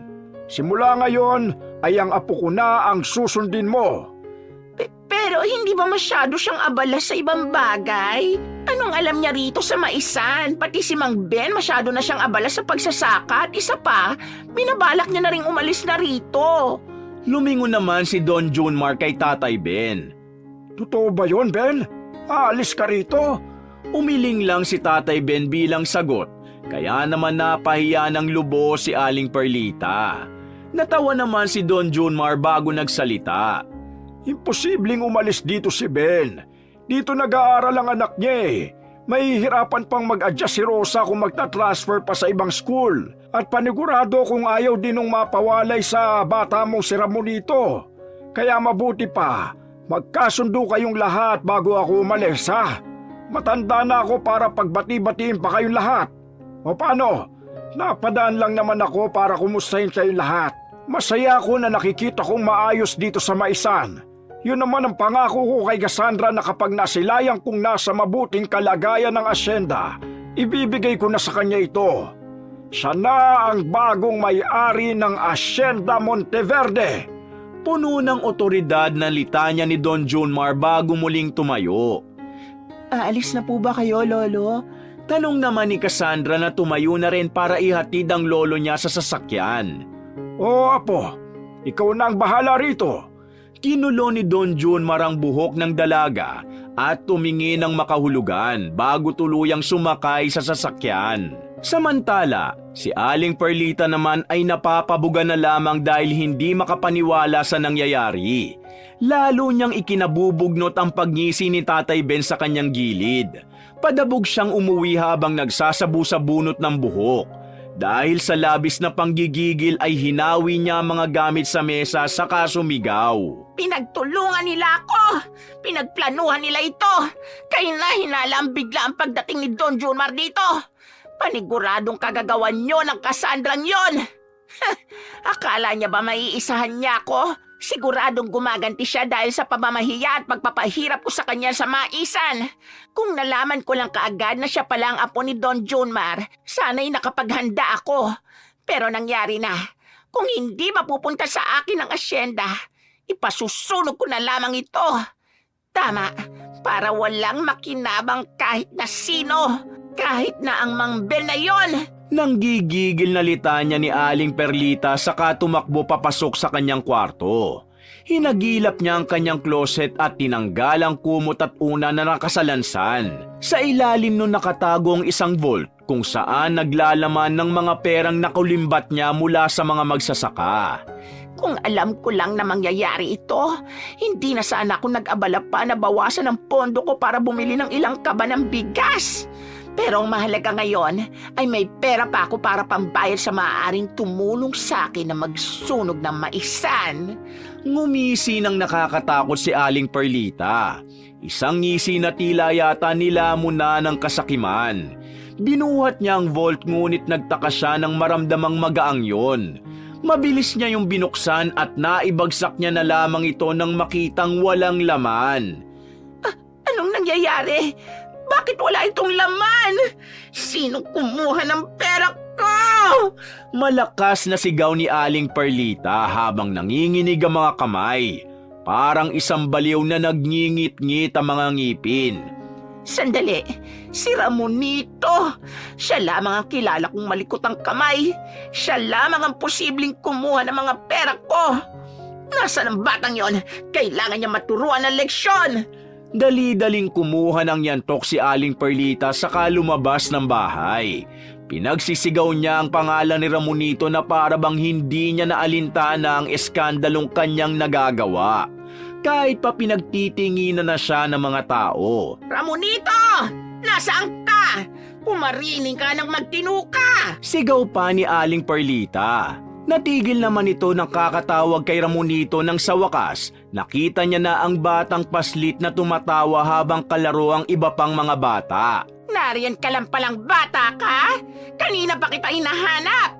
Hala sige, ginusto mo to, hindi ba? Hetong sayo! Pinagpapalo ni Aling Perlita si Ramonito. Hindi lang sa puwetan kung hindi kung saan saang parte ng katawan nito. Tiya, ano na naman po ba nagawa ko? Bakit niyo po ba ako pinapalo? Pag-iyak ni Ramonito. At nagtatanong ka pa talaga? Akala mo ba hindi ko malalaman? Kinuha mo ang pera ko! Ilang beses na kita pinagsabihan na wag kang mangungupit sa akin! Ngayon naman lahat ng pera ko ninakaw mo? Pinapakain kita at dinadamitan tapos itong isusukli mo sa akin? Wala kang utang na loob na bata ka! Kaya ka iniwan ng mga totoo mong magulang dahil wala kang kwenta! Dapat sa'yo'y mamatay na! Panay pa rin ang hagupit ni Aling Perlita kay Ramonito. Kahit na ang ilang mga tao'y umaawat na, para itong isang bingi na dahil sa galit ay wala na ring nakikita kung hindi kadiliman. Ano ba, Perlita? Tama na yan! Dumudugo na yung katawan ni Ramonito! Pag-awat ni Tatay Ben at sinubukang kunin ang kawawang bata. Isa ka pa! Siguro inutusan mo ang ampo na yan na nakawan ako, ano? Para makaganti ka? Para makuha mga pera ko, tuluyan ka na makaalis dito? Umamin ka! Sigaw ni Aling Perlita habang dinuduro si Tatay Ben ng yantok na hawak niya. Wala akong alam sa sinasabi mo! At tigilan mo itong bata! Mukhang wala rin siyang muwang sa ipinaparatang mo! Anong klase kang tiyahin para saktan siya ng ganito? Halos patayin mo na ang bata! Bakit? Naaawa ka? Kukunin mo rin siya sa akin? Ha! Sa akin lang ang batang yan hanggang mamatay siya. Alam kong kinuha niya ang pera ko, kaya mananatili siya sa akin hanggang mabayaran niya ang halaga ng kinuha niya. Ito ba ang hinahanap mo, Aling Perlita? Napatingin naman ang lahat sa nagsalita. Rosa, ano ginagawa mo rito? At bakit may dala kang mga pera? Sandali, huwag mo sabihin kay Aling Perlita yan. Tanong ni Tatay Ben. Nagkakamali kay Tay. Hindi sa kanya ang perang ito kung hindi sa atin. Tama naman, di ba, Aling Perlita? Ninakaw mo lamang ito sa amin. Kaya marapat lang na ibalik mo rin ito sa totoong nagmamay-ari. Litanya pa ni Rosa na siyang ipinangamba ni Aling Perlita. Anong gagawin mong bata ka? Napasigaw na lamang si Aling Perlita nang ihagis at isaboy ni Rosa ang pera sa ere, dahilan para magkagulo ang mga taong nakapaligid sa kanila. Pinagkukuha ng mga ito ang mga perang nakakalat sa lupa, habang si Aling Perlita rin ay nakikigulo. Ngunit wala siyang nakuha. Naitulak lang siya ng ilan kaya napasalampak siya sa sahig. Si Rosa naman ay pinipigilan ng pagtawa, subalit agad siyang nilapitan ni Aling Perlita at sinampal. Walang hiya kang bata ka? Yan ba ang tinuturo sa inang ama mo? Palibasa wala kang nanay na sana nagtuturo sa inang tamang asal! Huwag mo saktan ang anak ko! Pagtatanggol naman ni Tatay Ben at humarang na para protektahan ang anak. Sumusobra ka na, Aling Perlita! Ano bang dahilan ng pagiging masama mo? Hindi ka ba mahal ng mga anak mo kaya ka nagkaganito? Kung ako kaya ang manakit sa mga anak mo, matutuwa ka? At bakit mo naman sasaktan ng mga anak ko? Yang si Rosa dapat lang naturuan siya ng leksyon dahil ninakaw niya ang pera ko. Kitang-kita mo nangyari. Pagtatakpan mo pa ba? Isang magnanakaw ang anak mo. Dapat siyang ipapulis. Tama na ang kaguluhan ito! Malakas na sigaw ang yumanig sa dako nila Tatay Ben at Aling Perlita. Kapwa sila napalingon sa nagsalita at hindi nila inaasahan na makikita nila roon si Don Junmar. Hindi na kayo nahiya sa mga nakakakita? Ganito ba ang gusto nyo maging imahe ng Hacienda Monteverde? Matagal na kayong nagtatrabaho rito at ang pinakaayaw ko ay may nagtatalo. Binuo ko ang maisa na ito ng mapayapa. Hindi ko inaasahang may namumuo pala sa inyong sigalot. Ikaw, Bel, ikaw ang pinakamatanda rito. Bakit hindi mo nagawang kontrolin ang nangyayari dito? Paano ko iiwan ang apo ko sa mga kamay ninyo kung ganyan kayo? Mahabang litanya ni Don Junmar. Napayuko na lamang si Tatay Ben at hindi na nakapagsalita pa. Ang tanging mahalaga sa kanya ay maprotektahan si Rosa at si Ramonito. Napangisi naman si Aling Perlita na akala niya ay nagwagi na siya. Ngunit siya naman ang sunod na inatake ni Don Junmar. Ikaw naman, Perlita! Binigyan na kita ng pagkakataon. Kanina ko pa alam ang totoo, ngunit sinubukan kong wag nang ungkatin. Alam ko na ang pangalipustang ginagawa mo sa mga magsasaka rito sa asyenda. Alam ko na rin ang mga pananakit mo sa iyong ampon. Kitang-kita ko mula sa malayo ang ginawa mo sa kawawang si Ramonito. Nakakahabag. Tignan mo ang itsura niya. Halos hindi na makamulat dahil sa pamamaga ng mga mata dahil tinamaan ng yantok na yan.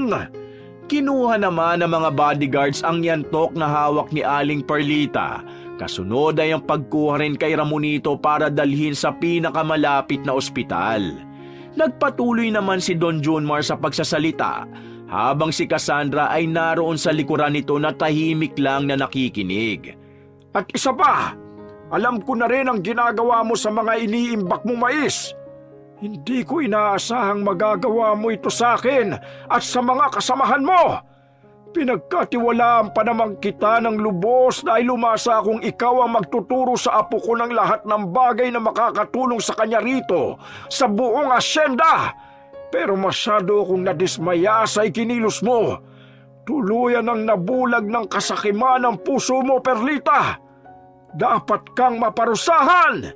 Hindi na nakaalma pa si Aling Perlita dahil sukdula na ang galit ni Don Junmar. Isang maling galaw niya ay alam niyang mapapatalsik siya sa lugar na ito. Simula sa araw na ito, binabawi ko na ang posisyon mo sa Hacienda Monteverde. Si Rosa na ang papalit sa'yo. Wika ni Don Junmar na ikinagulat ni Rosa. Napatingin ang dalaga kay Cassandra na ngayon ay nakangiti. Ako po, Don Junmar? Oo, ikaw nga, Rosa. Tutulungan mo ang apo ko sa pamamalakad sa asyendang ito. Inaasahan kung ito na ang huling beses mong pagnanakaw ng pera sa kahit sino man tao. Masama man o mabuti, ha? Maliwanag ba? Pero mag-aaral pa ho ako. Sagot ni Rosa. Walang problema, Rosa. Ako nang bahala sa'yo. Tugon naman ni Cassandra.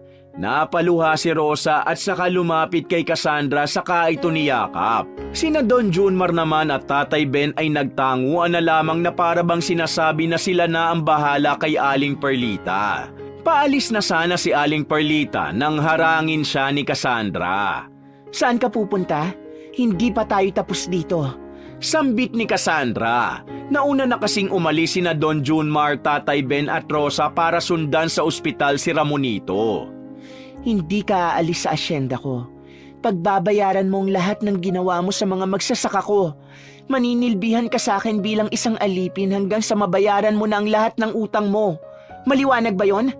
Huwag ka mag-alala dahil hindi ko idadamay ang mga anak mo sa iyong korupsyon. Kahit na nakikinabang din naman sila. Matigas na salita ni Cassandra saka tinalikuran si Aling Perlita na ngayon ay napaluha na lang at napaluhod. Isa-isa na ring nagsialisa ng mga magsasaka at naiwan si Aling Perlita na umiiyak at nagsisisi. Samantala, si Rosa naman ay nakarating na sa ospital at mabilis niyang tinungo ang kwarto ni Ramonito. Umiiyak ang dalaga nang makitang ginagamot ang batang lalaki. Ramonito, patawarin mo ko. Hindi ko sinasadya. Alam ko ako nagsabi sa iyo na huwag magnakaw pero ako itong gumawa. Kasalanan ko kung bakit ka pinalong muli ni Aling Perlita. Kasalanan ko kung bakit ang dami mong sugat at pasa. Patawarin mo sana ako. Umiiyak na sambit ni Rosa. Si Ramonito naman ay natatawa, ngunit napapangiwi dahil sa kumikirot nitong pisngi. Wala po yun, Ate Rosa. Ayos lang po ako. Sanay na po ang katawan ko sa mga hataw niya eh. Mahina nga lang po yun kumpara sa dati. Wika naman ng kawawang bata. Ano bang pinagsasasabi mo? Halos mamatay ka na nga kanina. Pasensya ka na talaga sa ginawa ko. Pangako, hindi ko na rin uulitin dahil hindi talaga mabuti ang gumanti sa masama dahil heto. May napahamak sa ginawa ko. Babawi ako sa iyo, Ramonito. Huwag niyo na po isipin yun, Ate Rosa. Ang mahalaga naman po, hindi kayo nasaktan. Mas masasaktan po ako kapag kayong pinalo ni Tia. At tiyak, pagagalitan din po ako ni Mang Ben kasi hindi ko po kayo naprotektahan. Hayaan niyo po, pagtanda ko, magpapalaki ako ng katawan at magpapatangkad para kapag gusto mong lumaban at may gustong umapi sa'yo, mapoprotektahan kita. Mayabang na wika ni Ramonito dahilan para lalong humagulgol si Rosa.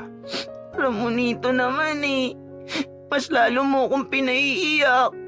Ako ang dapat nagtatanggol sa'yo kasi ako mas matanda sa'yo. Magpagaling ka ha. Palagi akong bibisita sa'yo rito at dadalang kita ng mga pagkain para makabawi ako. Napapangiti na lamang si Tatay Ben habang pinagmamasdan ang dalawang bata.